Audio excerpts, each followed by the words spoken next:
Welcome back to Bonanza Disc Golf. Today we're going to be reviewing my by far most requested one-speed disc to review. That's not a glitch, mostly because I've probably already done a bunch of other glitch videos. But every time I post a video about one-speeds, everyone's like, you gotta throw this disc. And so today we are. That one. Ooh. This is one that I had reviewed before a long time ago from the first company that ever sent me discs for the channel. They'd sent me one of them in their Victor plastic, one of their Victor, I don't remember which one. And I wasn't the crazy biggest fan of it because it was a little bit flippy, like more so than I expected, especially as a one-speed.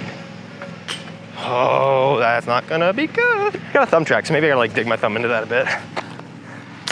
What we're taking a look at today is the Lone Star Disc Armadillo.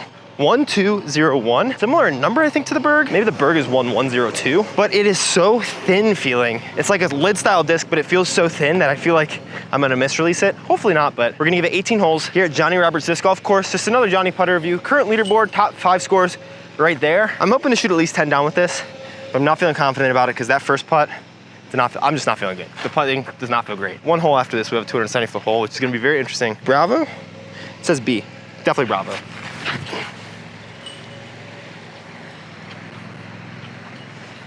Okay, it's a one-speed. All right, I've been throwing like 3 speeds in a video earlier today, and I was like, wow, this thing is gonna go in, and then it just dies, which I guess makes sense or something if you think about it. And I'll make you a bet, if I get a bunch of putts like this, I think we'll do pretty good. Thank God that went in. We have to make an armadillo bomb right now, because this hole's about to be 273 with the dillo. I can get there with the glitch. That thing's gliding. This is like, so far, kind of like a wannabe Berg. I don't know. It seems like it's pretty good. Seems like it's point and shoot. It might actually be better than the Berg. Feels pretty good. I will say that this thumb track, I kind of prefer the Berg's like thumb thing to the thumb track. Just like that. Actually, we're not screwed. We're perfect. That was really good. Don't like being nervous for those. I feel like it's because the thumb track like doesn't go super far in, which I don't think they ever really do. But it means my thumb always shifts up to the rim or to the edge of the thumb track before I throw and before I putt. So it feels like there's an extra like movement that's happening that scares the crap out of me. Straight ahead 160 looks like a fun one to eighth. At least get it through that last gap. To do that, so we got a slight headwind, but I think I'm still gonna put slight anhyzer and aim just to the left side of the gap. Oh yeah. Oh, let's go, got through that little gap. I also keep forgetting it's a one-speed, so put it on an angle. Even if it comes out of that angle, it's not going to a different angle. That's not how one-speed discs work. 3 through 4. I told you, keep getting those easy putts, we'll be happy. All right, this one's pretty interesting. It's hard to film now that the trees have greened. It's 225. We gotta throw anhyzer, but a little more left because it's gonna glide on the ante, and even if it does come out, it's not gonna like push back to the left. See, and that's why you don't do that. It's actually gonna be fine because I threw it soft enough that it's gonna be good, but I meant to push out a little more left and it would just glide under the base because it came out of it, but then kind of sat instead of pushed. These ones I cannot put right or left because if it goes right or left, it stays right or left. So I gotta put it center every time. I think we're gonna try a little flick forehand with it. Aim a little tiny bit to the left on this much hyzer because I think it'll stand up, honestly. I just actually have to commit through because the times that I think my hyzers are gonna stand up and they don't is when I just gonna go and like flick it up instead of flicking it and maintaining that angle through the hip point. See, and that's why I wanted to aim a little bit to the left. I aimed right at it, but it did what I wanted, so I'm really happy with that. Woo! She's in, don't think about it. Okay, so I know I'm at elevation, so stuff flies slightly different. I'm in Denver. But as of right now, through like these first 6 holes, this is exactly how you want a Berg to fly. I did buy this off the used rack, and it is a Bravo one, so maybe alpha's different or whatever. But I'd say Bravo Armadillo has a little flip, but stays mostly straight. It's pretty torque resistant, kind of how you want your Bergs to be, honestly. That's a touch of ante that is not even close to where I was aiming. That was a really ugly shot. Yeah, I deserve that. Definitely felt like I threw that one early, so I like opened my shoulders early and caused me to late release it or early release it, however you want to think about it. No, stay straight. Maybe inside of 20 feet, this doesn't inspire confidence in me either. Wow, that's one that I would love to just pick up and take again, but I just doinked that putt. Oh, and you guys know what that means. Bogeys means giveaway, so that is like the most embarrassing way to bogey, but all my giveaways and stuff are over on the Patreon in the Discord that's associated with that. So if you want to join the Patreon, it's like the most direct way to support me. Extra video every month, giveaways on the Discord whenever I suck. Oh, that was something incredible, guys. I'm very embarrassed by that.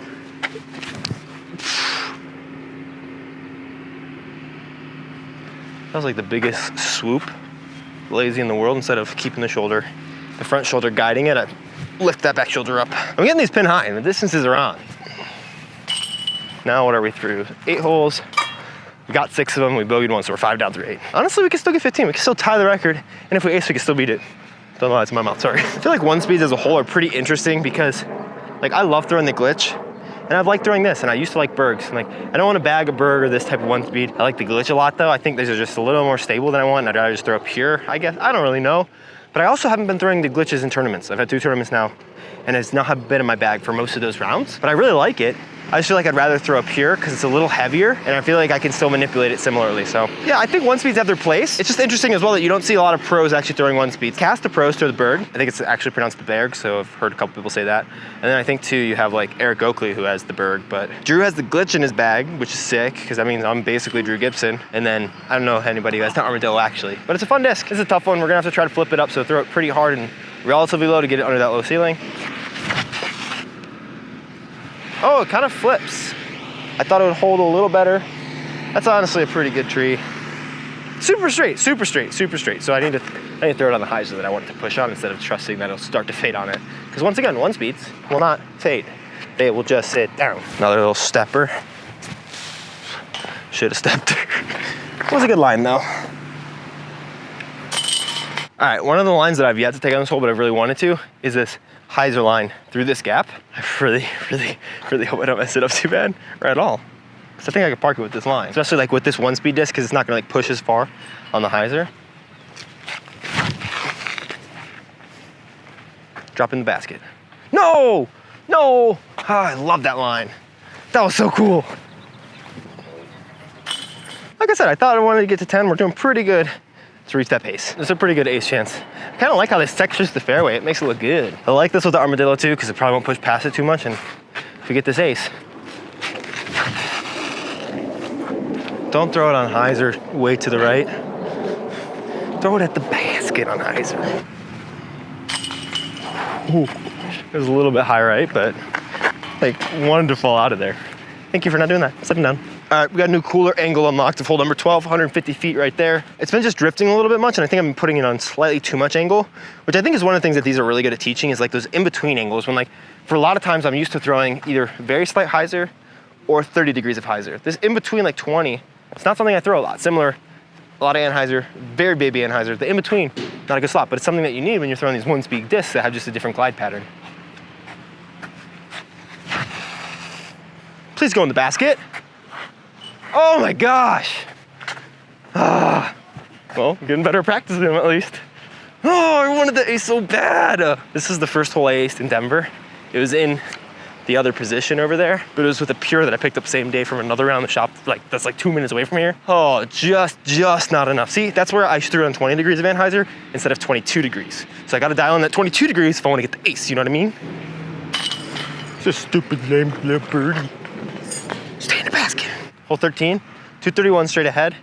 Slightly low ceiling, so I think we're gonna have to throw it hard. Means that the nose is gonna stay very down. So I'm gonna put a little more hyzer than I think. Throw it at the basket instead of to the right of the basket, because we learned that the hard way. Who threw it to the right of the basket again? Who did that again when you knew you need to throw it straight ahead? This is like the main hole on the course that I'm like surprised I haven't aced yet. I hit cage in an earlier video today with my third shot. Finally do it, man. No chance. Just a little deep. Keep getting the height right though, so we're dialing into I've said this in so many videos. I cannot say that phrase, dialing it in. I just can't say it. It's an impossibility with how fast I talk. Putter's feeling good. All right, straight ahead, 204. This is another one that like, I've gotten surprisingly close to acing a bunch of times. It's just like a really nicely framed up shot. Armadillo at it on hyzer, at it on hyzer. I don't know what I'm telling you. I've been the one who's messing this up the whole time. Oh, that was pretty close to at it. It flipped up and turned a little, but it was mostly at it. That was really bad. Sad day. Still on track to do 13 if I get all the rest of them. All right, baskets right through there where they're playing. We're gonna take the Anheuser line. I don't know why, but I want to today. So wind pushing against it. You're still able to go through that line, but that first tree right there is Mando right of it. Just keeps you off the other fairway, but we're gonna go around these trees and kind of just ace it, you know? Why the heck not?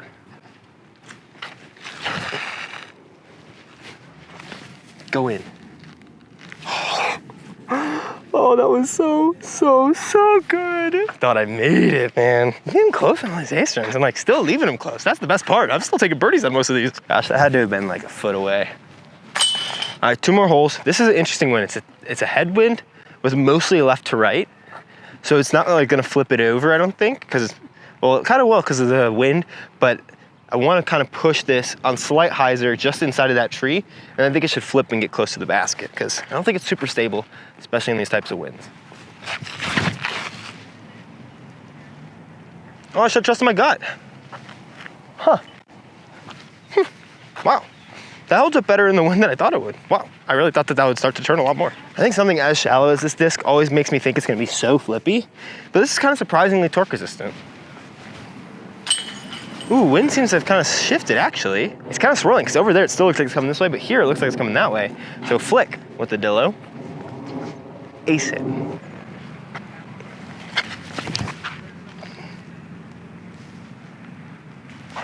Oh, come on. Oh, dang it. Just a little low. That's 2 times in a row in this hole that my first shot off the tee box, it's metal. First one, if you haven't seen that video yet, you gotta watch it still. I won't tell you which one it is, but dead center spit out. That was sick. I thought that was super inside, but because it's a 1-speed and still torque resistant, it just kind of glided straight. So that's pretty solid.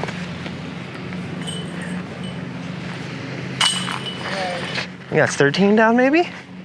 Really not bad. Whoops. So yeah, if you're a Lone Star player or just like a 1-speed liker or a Berg liker, this might be my second favorite 1-speed now. Just under, actually I like the Polecat a lot too. This and the Polecat are kind of tied. Glitch, top of the game, best 1-speed ever made. Berg is below them, surprisingly. I think this is just slightly more comfortable in your hand for forehand and backhand. So if you don't like the Berg feel, but you want a similar Berg flight, Bravo, probably solid. Alpha, don't know. Victor's, didn't like as much, but who knows? Basically all I gotta say on that matter. Patreon, this will be given away on the Discord over there. If you wanna join, or if you are a patron and you are missing out on the giveaways, go to the Discord, that's where they are. Watch more videos, please. That was a great pitch. That's it. Okay, love you guys. Bye.